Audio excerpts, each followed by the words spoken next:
ਸੰਯੁਕਤ ਕਿਸਾਨ ਮੋਰਚਾ ਗੈਰ ਸਿਆਸੀ ਅਤੇ ਕਿਸਾਨ ਮਜ਼ਦੂਰ ਮੋਰਚਾ ਦੀ ਸਾਂਝੀ ਮੀਟਿੰਗ ਤੋਂ ਬਾਅਦ ਪ੍ਰੈਸ ਕਾਨਫਰੰਸ ਵਿੱਚ ਐਲਾਨ ਕੀਤਾ ਗਿਆ ਕਿ 1 ਦਸੰਬਰ ਨੂੰ ਸੰਗਰੂਰ ਵਿੱਚ ਪੰਜਾਬ ਦੇ ਮੁੱਖ ਮੰਤਰੀ ਭਗਵੰਤ ਮਾਨ ਦੀ ਰਿਹਾਇਸ਼ ਦਾ ਘਿਰਾਓ ਕੀਤਾ ਜਾਵੇਗਾ ਅਤੇ ਅਰਵਿੰਦ ਕੇਜਰੀਵਾਲ ਦੇ ਲੋਕ ਅਤੇ ਦੇਸ਼ ਭਰ ਵਿੱਚ ਭਗਵੰਤ ਮਾਨ ਦੇ ਪੁਤਲੇ ਫੂਕੇ ਜਾਣਗੇ।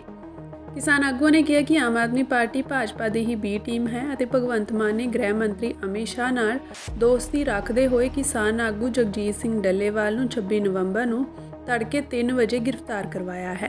ਕਿਸਾਨ ਆਗੂ ਨੇ ਕਿਹਾ ਕਿ ਭਾਜਪਾ ਤੇ ਆਮ ਆਦਮੀ ਪਾਰਟੀ ਦੀ ਮਿਲੀ ਭੁਗਤ ਤਹਿਤ ਪੁਲਿਸ ਨੇ ਜਗਜੀਤ ਸਿੰਘ ਡੱਲੇਵਾਲ ਨੂੰ ਗ੍ਰਿਫਤਾਰ ਕਰਕੇ 26 ਨਵੰਬਰ ਤੋਂ ਚੱਲ ਰਹੇ ਮਰਨ ਵਰਤ ਨੂੰ ਨਾਕਾਮ ਕਰਨ ਦੀ ਕੋਸ਼ਿਸ਼ ਕੀਤੀ, ਪਰ ਕਿਸਾਨ ਆਗੂ ਜਗਜੀਤ ਸਿੰਘ ਡੱਲੇਵਾਲ ਨੂੰ ਹਸਪਤਾਲ ਦਾਖਲ ਕਰਵਾਇਆ ਗਿਆ।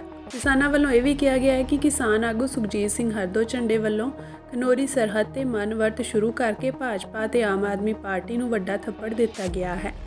ਕਿਸਾਨ ਆਗੂ ਨੇ ਕਿਹਾ ਕਿ ਘੱਟੋ ਘੱਟ ਸਮਰਥਨ ਮੁੱਲ ਗਾਰੰਟੀ ਕਾਨੂੰਨ ਕਿਸਾਨਾਂ ਲਈ ਕਰੋ ਜਾਂ ਮਰੋ ਦਾ ਮੁੱਦਾ ਹੈ।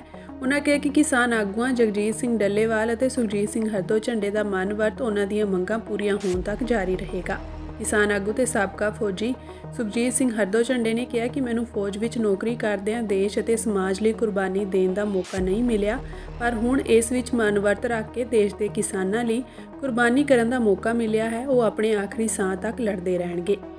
ਕਿਸਾਨ ਮਜ਼ਦੂਰ ਸੰਘਰਸ਼ ਕਮੇਟੀ ਪੰਜਾਬ ਵੱਲੋਂ ਜ਼ਿਲ੍ਹਾ ਅੰਮ੍ਰਿਤਸਰ ਦੇ ਪਿੰਡ ਖੁਜਾਲਾ ਵਿੱਚ 3 ਦਸੰਬਰ ਨੂੰ ਸ਼ੰਭੂ ਬਾਰਡਰ ਮੋਰਚੇ ਅਤੇ 6 ਤਰੀਕ ਦੇ ਦਿੱਲੀ ਕੂਚ ਦੇ ਐਲਾਨ ਦੇ ਚੱਲਦਿਆਂ ਕਿਸਾਨਾਂ, ਮਜ਼ਦੂਰਾਂ ਅਤੇ ਔਰਤਾਂ ਦੀ ਰੈਲੀ ਕੀਤੀ ਗਈ।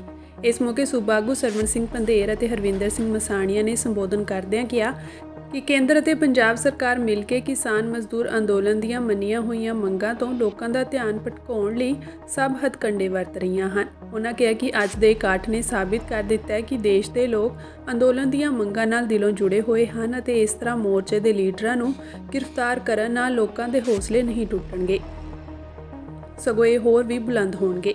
ਇਸ ਮੌਕੇ ਆਗੂਆਂ ਵੱਲੋਂ ਕਿਹਾ ਗਿਆ ਕਿ 6 ਦਸੰਬਰ ਨੂੰ ਦਿੱਲੀ ਕੂਚ ਵੇਲੇ ਸੀਨੀਅਰ ਆਗੂ ਜਥੇ ਨੂੰ ਲੀਡ ਕਰਨਗੇ। ਅੱਜ ਅਸੀਂ ਦੋਨੇ ਫੋਰਮਾਂ ਨੇ ਸਹਿਮਤੀ ਕੀਤੀ ਹੈ ਕਿ 1 ਤਰੀਕ ਨੂੰ ਜਾਣੇ ਦਿਨ ਐਤਵਾਰ 1 ਤਰੀਕ ਨੂੰ ਦੋਨੇ ਫੋਰਮਾਂ ਨਾਲ ਬਹੁਤ ਵੱਡਾ ਐਕਸ਼ਨ ਕਰ ਰਹੇ ਆ ਕਿ ਜਿਹੜਾ ਪੰਜਾਬ ਸਰਕਾਰ ਨੇ ਡੱਲੇਵਾਲ ਸਾਹਿਬ ਨੂੰ ਹਸਪੀਟਲ 'ਚ ਬੰਦਕ ਬਣਾ ਕੇ ਰੱਖਿਆ ਹੋਇਆ, ਤਾਂ ਸਾਡੀਆਂ ਜਿਹੜੀਆਂ ਮੰਗਾਂ ਨੇ ਸਾਰਿਆਂ ਨੂੰ ਪਤਾ ਹੈ ਕਿ 12 ਮੰਗਾਂ ਕੇਂਦਰ ਸਰਕਾਰ ਨਾਲ ਹੈ, ਨਾ ਸਾਡੀਆਂ ਹਰਿਆਣਾ ਸਰਕਾਰ ਨਾ ਸਾਡੀ ਪੰਜਾਬ ਸਰਕਾਰ ਨਾਲ। ਤਾਂ ਉਹਦਾ ਜਿਹੜਾ ਲਾਂਭਾ ਦੇਣ ਜਾ ਰਹੇ ਹਾਂ, ਅਸੀਂ ਕਿਉਂ ਦੇਣ ਜਾ ਰਹੇ ਹਾਂ, ਯਾਦ ਹੋਣਾ ਸਾਰੇ ਸਾਡੇ ਪੱਤਰਕਾਰ ਭਾਈਚਾਰਿਆਂ ਨੂੰ ਕਿ ਜਦੋਂ ਪਾਰਲੀਮੈਂਟ ਦੇ ਇਲੈਕਸ਼ਨ ਸੀ ਤਾਂ ਭਗਵੰਤ ਮਾਨ ਜੀ ਦੀ ਮਾਤਾ ਵੱਲੋਂ ਪੂਰੇ ਪੰਜਾਬ ਦੇ ਲੋਕਾਂ ਨੂੰ ਇੱਕ ਵਿਸ਼ਵਾਸ ਦਿਵਾਇਆ ਗਿਆ ਸੀ ਕਿ ਆ ਮੇਰਾ ਬੇਟਾ ਹੈ, ਤੁਸੀਂ ਇੱਕ ਵਾਰੀ ਇਹਨੂੰ ਜਿਤਾਓ। ਮੈਂ ਵਿਸ਼ਵਾਸ ਕਰਦੀ ਹਾਂ ਕਿ ਇਦੋਂ ਕਿਤੇ ਪੰਜਾਬ ਦੇ ਲੋਕਾਂ ਨੂੰ ਨੀਵੀਂ ਨਹੀਂ ਪਾਉਣੀ ਪਊਗੀ, ਜਾਣੇ ਉਹ ਕੱਲਾ ਭਾਵੇਂ ਇਸ਼ੂ ਦਾਰੂ ਵਾਲਾ ਸੀ।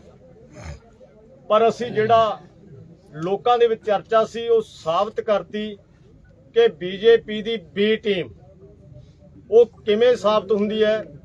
ਕੇਸਰੀਵਾਲ ਜੇਲ੍ਹ ਦੇ ਵਿੱਚ ਸੀ, ਕੇਸਰੀਵਾਲ ਨੂੰ ਛਡਾਉਣ ਵਾਸਤੇ ਹਰਿਆਣੇ ਦੇ ਇਲੈਕਸ਼ਨ ਲੜਵਾਏ ਗਏ ਕਿ ਬੀਜੇਪੀ ਕਿਸੇ ਵੀ ਕਰ ਤੋਂ ਕਮਜ਼ੋਰ ਨਾ ਰਹੇ, ਤਾਂ ਉਹਨੂੰ ਲਿਆ ਕੇ ਉੱਥੋਂ ਜਿਹੜੇ ਹਾਲਾਤ ਹਰਿਆਣੇ ਦੇ ਵੱਖਰੇ, ਉਹੀ ਜਿਹੜੀ ਅਮਿਤ ਸ਼ਾਹ ਦੇ ਨਾਲ ਭਗਵੰਤ ਮਾਨ ਦੀ ਦੋਸਤੀ ਜ਼ਾਹਰ ਕੀਤੀ, ਡੱਲੇਵਾਲ ਸਾਹਿਬ ਨੂੰ ਫੜ ਕੇ ਲੁਧਿਆਣੇ ਹਸਪੀਟਲ ਰੱਖਿਆ।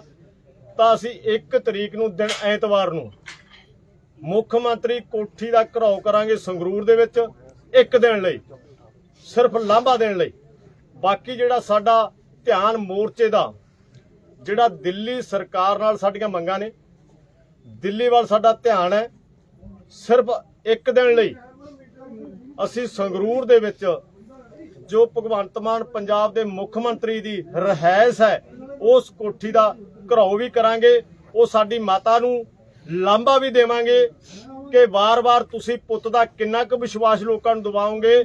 ਜਿਹੜਾ ਪੰਜਾਬ ਦੇ ਲੋਕਾਂ ਨਾਲ ਜਿਹੜਾ ਖਾਸ ਕਰਕੇ ਦੋਨੇ ਫੋਰਮਾਂ ਦੇ ਆਗੂਆਂ ਦੇ ਨਾਲ ਆ ਜਿਹੜਾ ਮਾਤਾ ਤੇਰੇ ਪੁੱਤ ਨੇ ਜੋ ਰੋਲ ਨਿਭਾਇਆ ਅਮਿਤ ਸ਼ਾਹ ਦਾ, ਤੋਂ ਸਾਬਤ ਕਰਤਾ ਕਿ ਜਿਹੜਾ ਸਾਡਾ ਬੀਜੇਪੀ ਦੇ ਨਾਲ 10 ਮਹੀਨਿਆਂ ਦੀ ਲੜਾਈ ਲਗਾਤਾਰ ਲੜ ਰਹੀ ਹੈ, ਉਹਦੇ ਵਿੱਚ ਜਿਹੜੀ ਲੱਤ ਮੁੱਖ ਮੰਤਰੀ ਪੰਜਾਬ ਨੇ ਡਾਈ ਹੈ, ਉਹਦੀ ਜਿਹੜੀ ਸਾਰੀ ਗੱਲਬਾਤ ਹੈ ਉਹ ਸਾਰੀ ਅਸੀਂ ਉੱਥੇ ਸਟੇਜ ਲਾ ਕੇ ਦੋਨੇ ਫੋਰਮਾਂ ਦੇ ਆਗੂ 1 ਤਰੀਕ ਨੂੰ ਦਿਨ ਐਤਵਾਰ ਨੂੰ ਸੰਗਰੂਰ ਦੇ ਵਿੱਚ ਲਾਂਭਾ ਦੇਣ ਜਾਵਾਂਗੇ, ਘਰੋਂ ਕਰਾਂਗੇ। ਇਹ ਸਾਰੀ ਜਿਹੜੀ ਗੱਲ ਸਾਡੀ ਸੀ ਅੱਜ ਦੀ ਦੋਨੇ ਫੋਰਮਾਂ ਦੀ ਮੀਟਿੰਗ ਦੇ ਵਿੱਚ ਉਹ ਤੈਅ ਹੋਇਆ। ਬਾਕੀ ਜਿਹੜੀ ਗੱਲ ਕੋਟਬੁੱਢਾ ਜੀ ਸਾਰੇ ਆਗੂ ਹੈ ਜਿਹੜੇ ਮੇਰੇ ਸਰਜੀਤ ਸਿੰਘ ਫੂਲ, ਉਹ ਸਾਰੀ ਜਿਹੜੀ ਸਾਡੀ 6 ਵਾਲਾ ਪ੍ਰੋਗਰਾਮ ਹੈ ਹੋਰ ਹੈ ਸਾਰਾ ਉਹ ਸਾਰਾ ਕੋਟਬੁੱਢਾ ਜੀ ਰੱਖਣ। ਇਹ ਵੀ ਦਿੱਲੀ ਸਰਕਾਰ ਵੱਲ ਸਿਹਤ ਸੀ, ਦਿੱਲੀ ਵੱਲ ਕੂਚ ਕਰਨਾ ਸੀ, ਅਸੀਂ ਚੰਡੀਗੜ੍ਹ ਵੱਲ ਕੂਚ ਨਹੀਂ ਕਰਨਾ ਸੀ। ਪਰ ਇਹ ਭਗਵੰਤ ਮਾਨ ਨੇ ਲੱਤ ਕਿਉਂ ਢਾਤੀ? ਜਿਹੜਾ ਉਧਰ ਨੂੰ ਸਿਹਤ ਸੀਗਾ ਦਿੱਲੀ ਵੱਲ, ਉਹਦੇ ਵਿੱਚ ਇਹਨੇ ਲੱਤ ਢਾਤੀ। ਆ ਐਕਸ਼ਨ 25 ਤਰੀਕ ਨੂੰ ਜੋ ਕੁਛ ਕੀਤਾ, ਸੋ ਇਹਨੇ ਕਿਉਂ ਢਾਤੀ? ਇਹਦੇ ਪਿੱਛੇ ਕੀ ਪਲਾਨ ਹੈ? ਉਹਦੇ ਨਾਲ ਸਾਂਝੀ ਕੋਈ ਅਮਿਤ ਸ਼ਾਹ ਦੇ ਨਾਲ ਜਾਂ ਮੋਦੀ ਦੇ ਨਾਲ ਜਾਂ ਕਿਉਂ ਕੀਤਾ? ਇਹ ਚੱਲ ਅਜੇ ਹੈਗਾ, ਅਸੀਂ ਸਮਝਦੇ ਵੀ ਜੇ ਲੱਤੀ ਢਾਈ ਹੈ। ਤੇ ਜਿਹੜਾ ਡੱਲੇਵਾਲ ਸਾਹਿਬ ਨੂੰ ਵੀ ਜਿਹੜਾ ਅਸੀਂ ਐਲਾਨ ਕੀਤਾ ਸੀ ਵੀ 26 ਤਰੀਕ ਨੂੰ ਬੰਦਾ ਸਾਡਾ ਇੱਕ ਮਰਨ ਵਰਤ ਤੇ ਬੈਠੂ, ਕੋਈ ਸਮਝੌਤਾ ਨਹੀਂ ਮੰਗਾਂ ਦਾ ਛੱਡ ਕੇ, ਉਹ ਬੰਦਾ ਭਾਵੇਂ ਉਹਨੂੰ ਜਾਨ ਦੇਣੀ ਪਵੇ, ਸ਼ਹਾਦਤ ਦੇਣੀ ਪਵੇ, ਮੰਗਾਂ ਨੂੰ ਛੱਡ ਕੇ ਸਰਕਾਰ ਦਾ ਜੂਸ ਨਹੀਂ ਪੀਊਗਾ। ਇਹ ਅਸੀਂ ਐਲਾਨ ਕਰਤਾ ਸੀ। ਪਰ ਉਹਨਾਂ ਨੇ ਜਿਹੜਾ ਰਾਤ ਨੂੰ ਕੀਤਾ 25 ਤਰੀਕ ਦੀ ਨੂੰ, ਉਹ ਕਰਕੇ ਅਸੀਂ ਸਮਝਦੇ ਆ ਵੀ ਸਾਡਾ ਜਿਹੜਾ ਪਲਾਨ ਹੈ ਜਿਹੜਾ ਉਹਨੂੰ ਫਲॉप ਕਰਨ ਦੇ ਉਹਨਾਂ ਨੇ ਯਤਨ ਕੀਤਾ।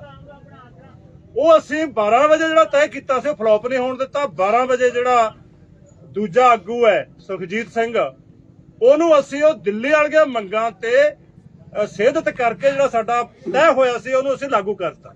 ਜਿਹੜਾ ਸੁਖਜੀਤ ਸਿੰਘ ਬੈਠਾ, ਇਹ 12 ਮੰਗਾਂ ਜਿਹੜੀਆਂ ਦਿੱਲੀ ਵਾਲੀਆਂ ਮੋਦੀ ਸਰਕਾਰ ਨਾਲ ਸੰਬੰਧਿਤ ਆ ਉਹਨਾਂ ਤੇ ਬੈਠਾ, ਤੇ ਇਹਨੇ ਐਲਾਨ ਵੀ ਕੀਤਾ ਉੱਤੇ ਵੀ ਉਹਨਾਂ ਨੂੰ ਮੰਗਾਂ ਮਨਾਉਣ ਤੱਕਰ ਹੈ, ਮੰਗਾਂ ਛੱਡ ਕੇ ਮੈਂ ਜਾਨ ਦੇ ਦੂੰਗਾ, ਮੈਂ ਫੌਜ 'ਚ ਵੀ ਜਾਨ ਨਹੀਂ ਦੇ ਸਕੇ ਇੱਥੇ ਦੇਊਂਗਾ, ਤੇ ਪਰ ਮੈਂ ਮੰਗਾਂ ਛੱਡ ਕੇ ਵਰਤ ਨਹੀਂ ਛੱਡੂੰਗਾ। ਜੇ ਵਰਤ ਛੱਡਦਾ ਤਾਂ ਸਮਝ ਲਓ ਵੀ ਇਹ ਸਰੈਂਡਰ ਹੈ ਇੱਕ ਤਰ੍ਹਾਂ ਦਾ। ਨਾ ਮੋਰਚਾ ਸਰੈਂਡਰ ਕਰੇ, ਨਾ ਸੁਖਜੀਤ ਸਿੰਘ ਸਰੈਂਡਰ ਕਰੇ। ਉਹ ਜਿਹੜਾ ਸਾਨੂੰ ਕਰਨਾ ਪੈ ਗਿਆ ਆਪਣਾ ਡੱਲੇਵਾਲ ਸਾਹਿਬ ਦਾ, ਉਹਨਾਂ ਨੇ ਠੀਕ ਹੈ 12 ਵਜੇ ਕਰਨਾ ਸੀਗਾ, ਉਹਨਾਂ ਨੇ ਜਦੋਂ ਉਹਨਾਂ ਨੂੰ ਚੱਕਿਆ ਹਸਪਤਾਲ 'ਚ ਲੈ ਕੇ ਗਏ ਹੈ, ਉਹਦੀ ਉਹਨਾਂ ਨੇ ਕਹਿਤਾ ਵੀ ਜਿਹੜਾ ਤੁਸੀਂ ਕਰਤੂਤ ਕੀਤੀ ਹੈ, ਮੈਂ 12 ਵਜੇ ਬੈਠਣਾ ਸੀਗਾ, ਤੁਹਾਡੀ ਕਰਤੂਤ ਕਰਕੇ ਮੈਂ ਤੁਹਾਡਾ ਪ੍ਰੋਟੈਸਟ ਕਰਕੇ ਜਿਹੜਾ ਪੰਜਾਬ ਦੀ ਪੁਲਿਸ ਨੇ ਕੀਤਾ, ਮੈਂ ਬੈਠ ਰਿਹਾ। ਸੋ ਐ ਕਹਿਣਾ ਹੋਵੇ ਵੀ ਉਹ ਬੈਠੇ ਪ੍ਰੋਟੈਸਟ 'ਚ ਜਿਹੜਾ ਪੰਜਾਬ ਨੇ ਭਗਵੰਤ ਮਾਨ ਦੀ ਸਰਕਾਰ ਨੇ ਕਰਤੂਤ ਕੀਤੀ ਹੈ, ਉਹ ਕਰਤੂਤ ਜਿੰਨਾ ਚਿਰ ਵਾਪਸ ਨਹੀਂ ਹੁੰਦੀ, ਉਹ ਬੈਕਫੁੱਟ ਤੇ ਨਹੀਂ ਜਾਂਦਾ, ਉਹਨਾਂ ਚਿਰ ਉਹਨਾਂ ਨੂੰ ਰੱਖਣਾ ਪਊਗਾ। ਪਰ ਜਿਹੜਾ ਦਿੱਲੀ ਦੀਆਂ ਮੰਗਾਂ ਤੇ ਹੈਗਾ ਉਹ ਹੈਗਾ ਸੁਖਜੀਤ ਸਿੰਘ ਵਾਲਾ। ਇਹ ਅਸੀਂ ਸਮਝਦੇ ਹਾਂ ਵੀ ਇਹ ਡਟੂਗਾ ਉਹਨਾਂ ਚਿਰ, ਇਹਨੂੰ ਅਸੀਂ ਕਰਾਂਗੇ। ਦੂਜੀ ਗੱਲ ਜਿਹੜਾ ਸ਼ੰਭੂ ਬਾਰਡਰ ਤੇ ਹੈ, ਉਹ ਪਰਸੋਂ ਵੀ ਤੁਸੀਂ ਸਵਾਲ ਕੀਤਾ ਸੀਗਾ ਵੀ ਉੱਥੇ ਠੱਕ ਹੋ ਰਹੀ ਆ ਕੀ ਹੈ, ਉਹ ਅਸੀਂ ਉਦੋਂ ਵੀ ਸਾਫ਼ ਕੀਤਾ ਸੀ ਵੀ ਉਹਨਾਂ ਨੇ ਭੰਨ ਤੋੜ ਸ਼ੁਰੂ ਕੀਤੀ ਹੈ। ਥੋੜੇ ਅਸੀਂ ਵੱਜਦੇ ਦੇਖੇ ਆ, ਸਾਡੇ ਕੋਲੇ ਮੂਵੀ ਵੀ ਹੈਗੀ ਆ ਥੋੜੇ ਭੰਨਦਿਆਂ ਦੀ, ਪਰ ਉਹਦੇ ਪਿੱਛੇ ਉਹਨਾਂ ਦਾ ਮਨੋਰਥ ਕੀ ਹੈ? ਕੀ ਰਸਤਾ ਦੇਣ ਦਾ ਮਨੋਰਥ ਹੈ, ਜਾਂ ਕੋਈ ਸਾਡੇ ਜਿਹੜਾ 6 ਨੂੰ ਅਸੀਂ ਜਥੇ ਤੋਰਨੇ ਆ, ਉਹਨਾਂ ਨੂੰ ਕੋਈ ਰੋਕਣ ਦੀ ਖਾਤਰ, ਕੋਈ ਨੇੜੇ ਗੱਡੀਆਂ ਲਿਆਉਣ ਦੀ ਖਾਤਰ, ਕੋਈ ਅਥਰੂ ਗੈਸ ਵਾਲੀਆਂ ਪਾਣੀ ਵਾਲੀਆਂ ਉਹਦੀ ਖਾਤਰ ਹੈ? ਉਹ ਹਜੇ ਤੱਕ ਕਲੀਅਰ ਨਹੀਂ ਹੋਈ। ਅਸੀਂ ਇਹੀ ਕਿਹਾ ਸੀਗਾ ਵੀ ਉਹ ਕਲੀਅਰ ਨਹੀਂ, ਜਦੋਂ ਕਲੀਅਰ ਹੋ ਗਈ ਉਹ ਵੀ ਦੱਸ ਦਾਂਗੇ। ਭੰਨ ਤੋੜ ਉਹਨਾਂ ਨੇ ਕੀਤੀ ਹੈ, ਉਦੋਂ ਬਾਅਦ ਉਹ ਰੁਕੇ ਹੈ। ਸੋ ਇਸ ਕਰਕੇ ਸਾਡਾ ਅਸੀਂ ਉੱਥੇ ਇਹਨੂੰ ਵੀ ਕਾਮਯਾਬ ਕਰਾਂਗੇ। ਜਿਹੜਾ ਭਗਵੰਤ ਮਾਨ ਦਾ 1 ਦਿਨ ਵਾਲਾ ਹੈਗਾ, ਇਹ 1 ਦਿਨ ਦੀ ਖਾਤਰ ਹੀ ਹੈ। ਕੋਈ ਅਸੀਂ ਐ ਨਹੀਂ ਵੀ ਜੇ ਕਈ ਬੰਦੇ ਕਹਿ ਦਿੰਦੇ ਆ ਵੀ ਯਾਰ ਹੁਣ ਛੱਡਿਆ ਤਾਂ ਹੈ ਨਹੀਂ, 2 ਦਿਨਾਂ ਦਾ ਕਰਦੇ ਲੰਮਾ ਕਰਦੇ, ਉਹ ਸਿਰਫ 1 ਦਿਨ ਦੀ ਖਾਤਰ ਲਾਂਭਾ ਦੇਣ ਦੀ। ਸਾਡਾ ਸਾਰਾ ਜ਼ੋਰ ਆ ਜਿਹੜਾ ਉਸ ਤੋਂ ਬਾਅਦ 6 ਤਰੀਕ ਵਾਲਾ ਜਿਹੜਾ ਮਰਜੀਵੜਿਆਂ ਦੇ ਜਥੇ ਤੋਰਨ ਵਾਲਾ ਹੈਗਾ ਉਹਦੇ ਤੇ ਹੋਊਗਾ। ਅਸੀਂ ਉਹਨੂੰ ਤਕੜਾ ਕਰਾਂਗੇ, ਗਿਣਤੀ ਵਧਾਵਾਂਗੇ। ਸਾਨੂੰ ਇਹ ਵੀ ਖਦਸ਼ਾ ਹੈ ਵੀ ਜਿਵੇਂ 25 ਦੀ ਰਾਤ ਨੂੰ ਇੱਥੇ ਕਰਤਾ ਇਹਨਾਂ ਨੇ, ਵੱਡੀ ਫੋਰਸ ਲਿਆ ਕੇ ਗੱਡੀਆਂ ਲਿਆ ਕੇ ਚੱਕ ਚਕਾਈ ਕਰਨ ਵਾਲਾ, ਸਾਡੇ ਮਨ 'ਚ ਇਹ ਵੀ ਖਦਸ਼ਾ ਹੈਗਾ ਵੀ ਕਿਤੇ ਸ਼ੰਭੂ ਵੀ ਨਾ ਕਰਨ। ਇਸ ਕਰਕੇ ਅਸੀਂ 1 ਤਰੀਕ ਤੋਂ ਜਦੋਂ ਇਹ ਨਿਬੜ ਗਿਆ, 1 ਤੋਂ ਬਾਅਦ ਹੀ ਉੱਥੇ ਜਿਹੜੀ ਗਿਣਤੀ ਕਰਕੇ ਵੱਡੀ ਗਿਣਤੀ 'ਚ ਵਧਾ ਕੇ ਜਿਹੜਾ 6 ਵਾਲਾ ਹੈਗਾ ਹਰ ਹਾਲ 'ਚ ਉਹਨੂੰ ਸਫਲ ਕਰਾਂਗੇ। ਤੇ ਮੋਦੀ ਦੀ ਹਿੱਕ ਤੇ ਉਹ ਜਿਹੜਾ ਸਾਡਾ 6 ਵਾਲਾ ਵਰਜੀਵੜੇ ਵਾਲਾ ਹੋਊਗਾ, ਉਹਦੀ ਹਿੱਕ ਵੱਲ ਸਿਹਤ ਹੋਊਗਾ, ਉਹਦੀ ਹਿੱਕ ਤੇ ਤੀਰ ਹੋਊਗਾ। ਇਹ ਲਾਜ਼ਮੀ ਲਾਉਣਾ ਅਸੀਂ। ਧੰਨਵਾਦ ਜੀ।